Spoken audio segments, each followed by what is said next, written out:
Ronan Prescott didn't believe in fate until he stepped barefoot into a stranger's open house on a Sunday afternoon, holding a coffee he didn't even remember ordering, wearing a t-shirt that cost more than most people's rent. He wasn't supposed to be there. He had just left a tense brunch meeting in Pacific Heights, his business partner ranting about expansion delays and zoning laws. Ronan had ducked out early, overwhelmed and craving quiet. That's when he saw the sign, "Open house today 1 to 5 p.m. The house was a modest Victorian tucked between two modern giants, charming in a way that didn't make sense in his world of glass towers and rooftop helipads. He didn't need another property. He owned 3 in the city already. But something pulled him toward the open door, and that's when he saw her. She was kneeling by the fireplace, adjusting a vase of wildflowers, her back to him. Her hair was twisted into a loose bun, a few strands falling over her cheek. She wasn't dressed like the agents he was used to, no stiff blazer or forced smile. Just a soft blue button-up tucked into black jeans and flats that had definitely seen better days. "Hi there," she said, turning around. Her eyes were warm, brown, and a little curious. "Here for the open house," he blinked. Yeah, I guess I am." She stood and brushed invisible dust from her jeans. "I'm Bella Ellington, I'm the listing agent." "Ronan," he said. No last name, no explanation. There was a pause. Her gaze flicked down to his coffee, then his bare feet. "So, spontaneous visit?" "Something like that," he muttered, suddenly self-conscious. She laughed, actually laughed, not the polite kind. "Well, welcome, want the tour?" He nodded, and she started walking, pointing things out with easy confidence. Original hardwood floors restored last year. Kitchen's been updated. The garden out back is wild but gorgeous in the spring. He followed her through each room, only half listening. She wasn't trying to sell him the house. She was just excited about it. She touched the walls like they meant something. She pointed out a creaky stair like it was a pet. "You love this place," he said when they reached the upstairs landing. She looked at him, surprised. "I do. I helped the owners restore it. They're family friends." "Why are they selling?" "They're retiring to Oregon." Said it was time to let someone else fall in love with it. He nodded slowly, then turned toward the window. The city stretched out below them, golden light pouring over rooftops. "You live around here?" she asked, leaning on the doorframe. He hesitated. "Yeah, not far." She tilted her head. "You don't seem like the usual Sunday browsers." "What do I seem like?" She grinned. "Lost," he laughed, and it startled even him. "You're not wrong." For a second they just stood there, looking at each other. It wasn't charged or flirty, it was something else, something still and real. Then her phone buzzed in her pocket. She checked it quickly. "Sorry, I've got a showing across town in an hour, but feel free to look around more if you want." He nodded. "Thanks, I will." She started down the stairs, then paused. "Hey, Ronan," he looked up. "I'm doing another open house next Sunday, different property, but if you're still lost, you should swing by," he smiled. "What time?" 1 to 5. She left, and he stood at the top of the stairs for a long time, staring at the spot where she'd been. The next Sunday he showed up. This time with shoes and a croissant. "You came back," she said, surprised but pleased. He handed her the pastry. "Thought you might be hungry." She took it with a soft smile. "I'm always hungry." They walked the house together, but this time he asked more questions about her, not the property. She told him she grew up in a small town outside Sacramento, moved to the city 7 years ago, and got into real estate after college because she liked being nosy in other people's homes. "What about you?" she asked. He hesitated. "I'm in commercial development." She raised an eyebrow. "So we're enemies?" "Not necessarily. You guys tear down places like this. Only when they're beyond saving." She looked skeptical. He changed the subject. "You said last week this wasn't your full-time gig." "I also do staging and some consulting. I like to keep things interesting." He liked that. He liked her. Over the next month he kept showing up.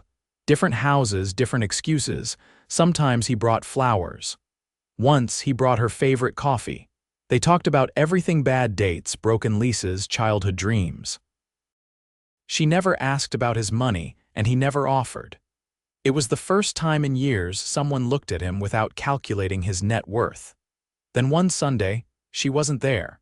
He walked into the house, an ultra-modern monstrosity in Nob Hill, and was immediately greeted by a different agent. "Bella's out today," the woman said. "Family emergency." His stomach tightened. "Is she okay?" Her dad had surgery. "She flew home last night." He left without seeing the rest of the house. That night, he sat in his penthouse staring at the skyline, wondering why he felt so off balance.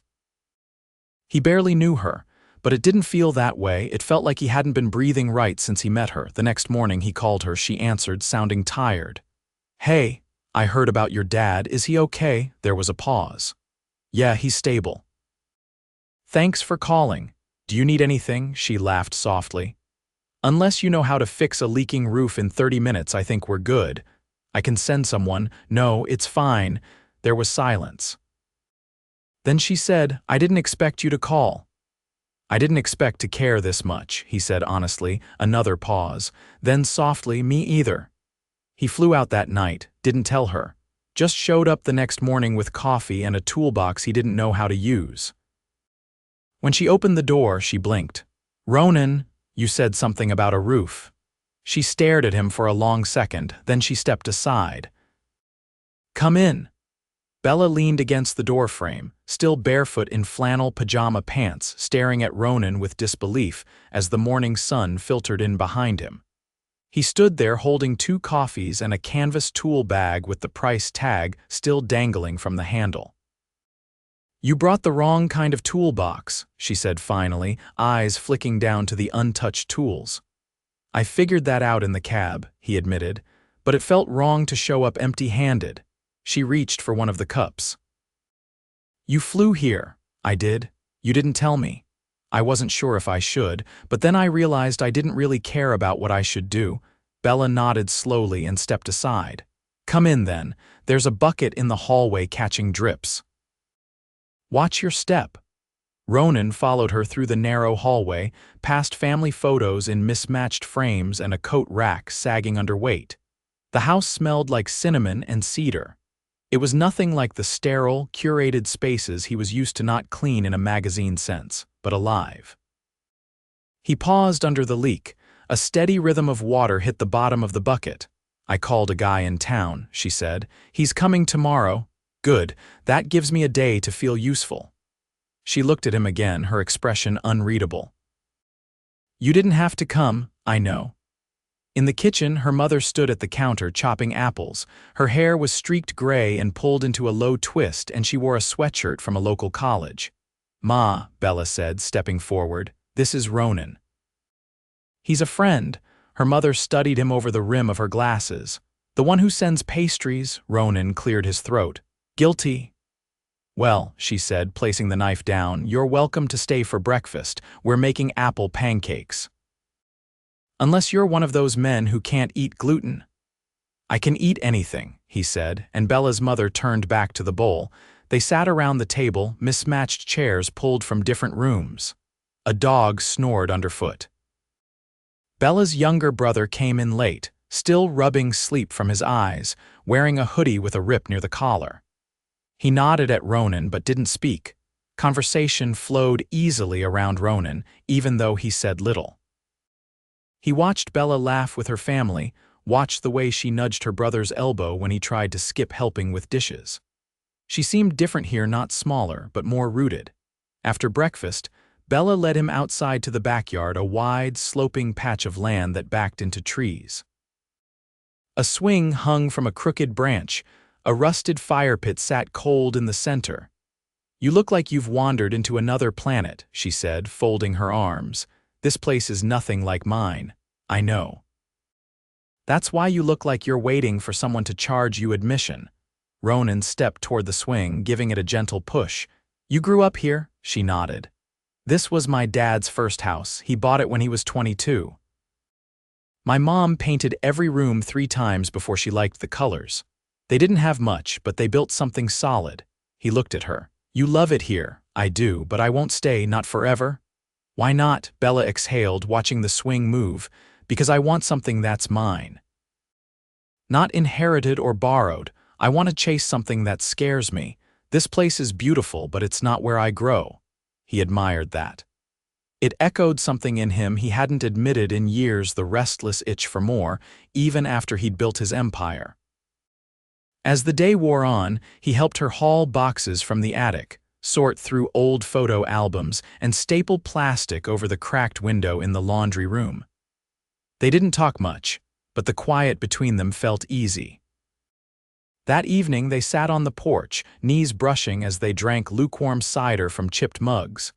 The sky turned purple over the trees. "You didn't ask about the hospital," Bella said suddenly. "I figured you'd tell me when you were ready."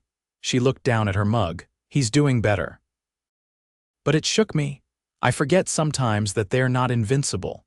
Ronan didn't answer. Instead, he reached over and took her hand, resting it between them. After a long pause, she asked, "What kind of developer are you really?" "Commercial." "Mostly retail and mixed-use projects. Big stuff, expensive stuff," she nodded slowly. "You're not exactly slumming it, are you?" "No, I'm not." She turned toward him. "So why keep showing up to open houses you'll never buy?" "Because I kept hoping you'd be there." Her lips parted slightly, but she didn't speak.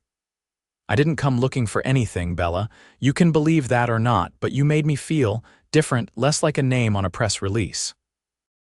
You looked at me like I wasn't a headline. I didn't know your last name until 2 days ago." "I know," she studied him for a long time. "I don't know what this is or what it's supposed to be." "Neither do I, but I know I want more of it." Her fingers curled around his. "Then don't disappear when this gets real." "I won't." Her phone buzzed inside, muffled through the window. "That'll be my cousin. She's bringing over soup." Bella stood, pulling away. "Stay for dinner." "Only if I can help cook." "I'll regret that," she said, but smiled as she walked inside. And Ronan, who had negotiated billion-dollar contracts without blinking, realized his pulse had never beat faster than in that moment, watching her walk away and desperately wanting her to come back. The first time Bella saw Ronan in a suit, it was by accident. She had returned to San Francisco 2 weeks later, easing back into her schedule while juggling last-minute showings and a new listing in the marina. She was staging the foyer when she heard her phone ring. A client had canceled, leaving her with an unexpected free hour. On a whim, she wandered into the lobby of the Fairmont, drawn by the promise of espresso and quiet. But the moment the elevator doors opened across the atrium, her breath caught. Ronan stepped out, phone tucked to his ear, voice low and clipped. He was dressed in a slate gray suit, tailored within an inch of its life, with a crisp white shirt and no tie. His hair was combed back, his expression unreadable. Behind him trailed 2 other men, both in dark coats, carrying tablets and murmuring. He didn't see her at first. He moved with purpose, heading toward a waiting black car outside, but something made him glance back just once. Their eyes met. He ended the call without looking away. "Didn't expect to see you here," he said, crossing the marble floor. "Neither did I," she replied, lifting her coffee. "I was bribing myself with caffeine." He glanced at the others behind him and gestured for them to wait, then he turned back. "How long are you in the city?" "Just got back a few days ago." "Everything okay at home?" She nodded. "Better than expected. My dad's stubborn. He'll be back on the ladder before the doctor clears him." Ronan's mouth twitched. "I can relate. I noticed." Her eyes swept over the suit. "So this is your world." "Part of it." She tilted her head. "What's the other part?" "You." Her stomach flipped, but she didn't show it. That's a big statement from a man on his way into a boardroom. "I canceled the meeting." "You what?" He slipped his hands into his pockets. "I saw you. Nothing else felt more important." Bella stared at him, aware of the subtle glances from the staff behind the concierge desk. "That's a little reckless. I've been careful for a long time, maybe too long." She glanced toward the car idling outside. "Are you always like this?" "Only since you." He stepped closer then, the space between them charged and quiet. "Let me take you somewhere." "Now, tonight." She hesitated, then nodded once. "Pick me up at 7. He watched her walk away, her coffee balanced in one hand, her spine straight. He didn't know what he'd just agreed to, only that it felt irreversible. At exactly 7, A sleek black Maserati pulled up to the curb in front of her apartment. The driver opened the door, but Ronan was already stepping out, dressed now in a dark navy coat over a black cashmere sweater. He held out his hand. She took it. They drove in silence for a few minutes, the city blurring past in golden streaks. She finally turned to him. "Where are we going? You'll see." The car stopped outside a private building near Telegraph Hill. A doorman nodded, letting them into an elevator that required a keycard. When the doors opened, they were in a glass elevator that rose past the city skyline, revealing the bay beyond. At the top floor, Ronan led her out onto a rooftop garden. Every corner sparkled with fairy lights. A long table had been set with linen napkins, crystal glasses, and fresh orchids. A string quartet played softly near the edge, silhouettes against the skyline. Bella turned to him, stunned. "What is this?" "I wanted to show you a little of my world," he said, guiding her to the table. "The part I don't show anyone." She sat slowly, her eyes scanning the scene. "You planned all this morning. You're out of your mind." "Probably," he said. "But I'm not wrong." They ate under the stars seared scallops, risotto, and something with truffle oil that made her eyes close mid-bite. She laughed more than she had in weeks, teased him about his dating history, and listened as he shared pieces of himself he'd never spoken aloud. "I was 25 when my dad died," he said softly. "I inherited everything, the company, the properties, the pressure. I didn't sleep for months." She reached across the table, her fingers brushing his. "You built it anyway." "I built it because I didn't know how not to." And now, he met her gaze. "Now I'm wondering if I built something too big to feel anything real inside it." She squeezed his hand. "You're not hollow, Ronan. You make me feel like I'm not." They didn't kiss, not yet, but the air between them pulsed with something deeper than chemistry. It was recognition. It was the quiet understanding that they'd both been stumbling through lonely hallways, looking for someone who didn't want anything but the truth.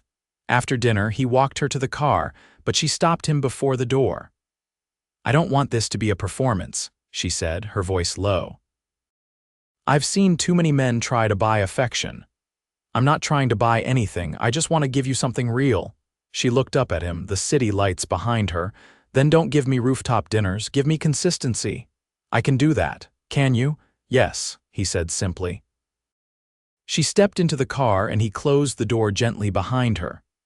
As the driver pulled away, she glanced back through the tinted glass. Ronan was still standing there, hands in his pockets, watching her go, not smiling, not triumphant, just present. The next day she woke to a knock at her door. A single envelope sat on her welcome mat. Inside was a page torn from a notepad. The handwriting was sharp and unmistakable. "I canceled the next 3 meetings. I want to see you again. Name the time and I'll be there." Underneath, a single line, "Consistency starts now." Ronan stood in front of the modest front door on Clement Street, his knuckles resting just above the doorbell. He didn't press it right away. The sounds of the neighborhood drifted around him, muffled music from a nearby window. The hum of passing cars, but his thoughts tunneled inward. Wrapped around the moment, he decided not to wait anymore. He rang. Bella opened the door barefoot, jeans rolled at the ankle, a vintage tee tied at her waist. She wore no makeup. Her hair was twisted up with a pencil, and her fingers were smudged with charcoal from something she'd clearly been sketching. She blinked. "You're early." "I couldn't help it. You usually can." "Not anymore." She stepped back, let him in. "I was making tea." "Can I help?" "I don't think you know how," she said, heading toward the kitchen. He followed anyway. The kettle hissed on the stove, and she moved with quiet ease, grabbing mugs from a high shelf. "So," she said without turning, "did you cancel anything to be here?" "No, I rescheduled it. That's different. That's progress." She poured the water, then finally looked at him. "You look tired." "I am." "Want to sit?" He nodded, and they settled into the tiny living room, shoulder to shoulder on the old sofa that made a noise every time someone shifted. Books were stacked under the window, and a half-finished sketch of a staircase lay on the coffee table. "I didn't know you drew." "I don't usually show people." "Why not?" Because people assume I'm better at selling things than creating them. He picked up the drawing carefully. This looks like the entrance to that place in Bernal Heights. It is. I've been working on a portfolio. For what? I applied to an architecture program, part-time, just to see. He looked at her, surprised. You didn't tell me. You've been a little busy convincing the city to approve your next tower. I would have dropped it in a second to hear this. I didn't want to be part of your stress. I wanted this to be mine. I get that, he said, but I want to be part of it too. Whatever you're building. Bella set her mug down, her expression shifting. You mean that? I wouldn't be here if I didn't, she exhaled slowly. I didn't expect this to become something. When you showed up at that open house, I figured you were just another guy looking to feel superior while pretending to buy a fixer-upper. I probably was, until I saw you. She looked at him, her voice steady. I don't want to be someone you escape with. You're not. You're someone I'm building something for, she hesitated. I don't need a penthouse. I know, he said. That's why I want to give you one. Bella laughed softly, then leaned into him. You're ridiculous and serious, I can tell. He reached into his coat pocket and pulled out a small, folded envelope. This is for you. She opened it slowly. Inside was a deed. Her name, printed neatly, sat beside a parcel number in the outer sunset. Her eyes scanned the fine print, then darted up. This is land, near the ocean. It's zoned residential. I thought maybe you'd want to build something. She stared at him, stunned. You bought me land.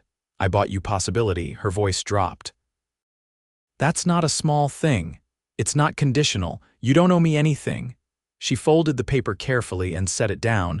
I don't want to owe you, but I also don't want to walk away from this. You don't have to. They sat in silence for a moment, her head against his shoulder. Then she whispered, You're not the man I thought I met that first day. I hope not. You're better. He kissed the side of her head, then stood. Come with me. Where? Just trust me. She threw on a jacket and followed him outside. His car was parked down the block, but he didn't lead her to it. Instead, they walked past corner stores and flower stalls, down side streets where kids drew chalk hearts on the sidewalk. Eventually, they stopped in front of a small, vacant storefront. The windows were dusty. The sign above it had faded into near oblivion. She frowned. What is this? He held out a key. It's yours, she blinked. You bought a building? I leased it. Short term. I thought maybe you'd want to open something, a gallery, a design space. Or just a place to be. You keep giving me things I didn't ask for. Because I see more in you than you let yourself admit, her voice cracked.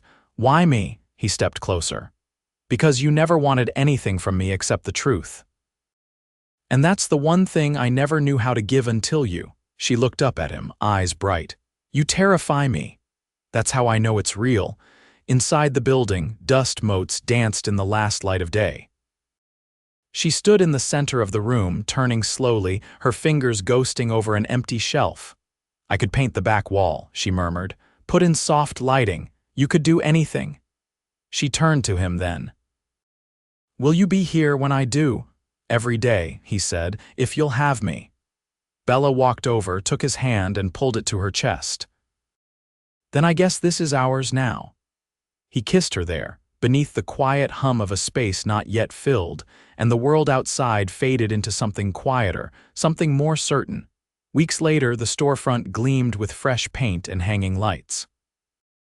Her designs lined the walls, and her name was etched in brass on the glass door. Ronan stood beside her as the first guests filtered in, his arm around her waist, his eyes never leaving her. He no longer needed to escape anything. He had arrived. And Bella, who once sold homes to strangers, had finally built her own with someone who saw her not as a part of his empire, but the center of it. The grand opening of Bella's studio drew more attention than she expected. Ronan had insisted on keeping it low-key, but word had spread his name carried weight, and her designs had already begun catching eyes. The space buzzed with a curious mix of creatives, developers, and longtime locals, each drawn by something different. The night pulsed with soft jazz, warm lighting, and the scent of lavender and cedar diffusing through the air. Bella stood near a modular display of her architectural concept sketches, speaking with a woman who ran a women-led urban design firm from Oakland. The conversation was detailed and fast-paced, and Bella didn't stumble once. She no longer second-guessed herself when she spoke. Across the room, Ronan watched her with a quiet pride that didn't need to be spoken. He hadn't done this for her, he'd simply cleared the space, and she had filled it with something that was entirely her own. Later, when the last guest had gone and the fairy lights above the windows dimmed to a soft flicker, she turned to him and said, "I didn't think I could do this." "Not really." "I thought maybe I was making it up in my head." "You weren't," he said, stepping toward her. "I never doubted it." "I did." He reached into his coat pocket and pulled out a small velvet box. Her breath caught instantly. He opened it, revealing a ring unlike anything she'd ever seen. No giant stone, no ornate setting, just a simple band in brushed platinum with a tiny engraving on the inside. "Found." "I didn't want to wait," he said. "Not another day." She stared at him, her voice barely a whisper. "You're serious?" "I've never been more sure of anything." "This isn't a grand gesture, Bella. This is the truth. You've become the only thing in my life that isn't negotiable." She didn't cry. She didn't gasp. She just stepped into him, wrapped her arms around his neck, and said, "I'm in." He slid the ring on her finger, and it fit like it had always been meant to be there. A week later, they were married in the garden behind her parents' house. It was small, just family, a few friends, and more wildflowers than seemed reasonable. Her brother played acoustic guitar during the ceremony, and Ronan's assistant, who'd become something of a friend, read a poem he'd written himself. Ronan wore a simple suit. Bella wore a dress she'd designed in a sketchbook years ago and never thought she'd actually wear. Neither of them gave speeches. They didn't need to. Every look between them said what words didn't have space for. That night, after the last sparkler had burned out and the cake had been devoured, they sat on the back porch with her father, who wore a blanket around his shoulders and a half-empty glass of wine in his hand. "You scare me, kid," her father said, looking at Ronan. "Not because of your money. Because of how much she loves you." "I know," Ronan said, not defensive, just honest. "She scares me too." Her father nodded once, then said no more. After they left that night, Ronan didn't take her to Paris or the Maldives. He took her to the plot of land he'd given her months ago. It was now cleared, leveled, and surrounded by temporary fencing. A single sign stood in front: Ellington Prescott Studio and Residence coming soon. "You're building it?" she asked, stunned. "You are," he corrected. "But I wanted to break ground together." She turned to him, barefoot in the soft sand, and said, "How does someone get used to being this loved?" He leaned down and kissed her, slow and certain. "You don't. You just let it happen." They built the house over the next year, not fast, not flashy. Just steady. Bella handled the design. Ronan handled the permits. They argued over tile once and over whether the kitchen should face the sunrise or the sunset, but every compromise made the place more theirs. When it was finished, it wasn't just a home, it was a living memory of everything they'd fought to become. The studio sat attached, glass-walled and filled with light. Her sketches hung framed on one side. His desk, a simple oak table, sat on the other, facing hers. He kept his promises. He scaled back his company, stepping away from projects that drained him. He started mentoring young developers, focusing on community-based architecture. Bella took on selective clients, only projects that made her pulse race. They never missed dinner together, not once. Years passed, but nothing dulled between them. They celebrated their wins with rooftop dinners and their losses with long walks by the water. They hosted workshops in the studio, opened a scholarship fund for design students from small towns, and learned how to cook without burning everything. They didn't have a perfect life, but they had a real one. On their 5th anniversary, Ronan surprised her with a bench he'd built himself badly, unevenly, with 3 types of wood, but she sat on it every morning anyway, coffee in hand, watching the ocean peel across the horizon. One morning, as the waves rolled in and gulls dipped low across the sand, Bella looked at him and said, I didn't know it was possible to feel this safe. Ronan brushed a strand of hair from her cheek. You made it possible? And she knew then, without question, that what they had wasn't a fairy tale, it was better, it was real, it was theirs. Forever.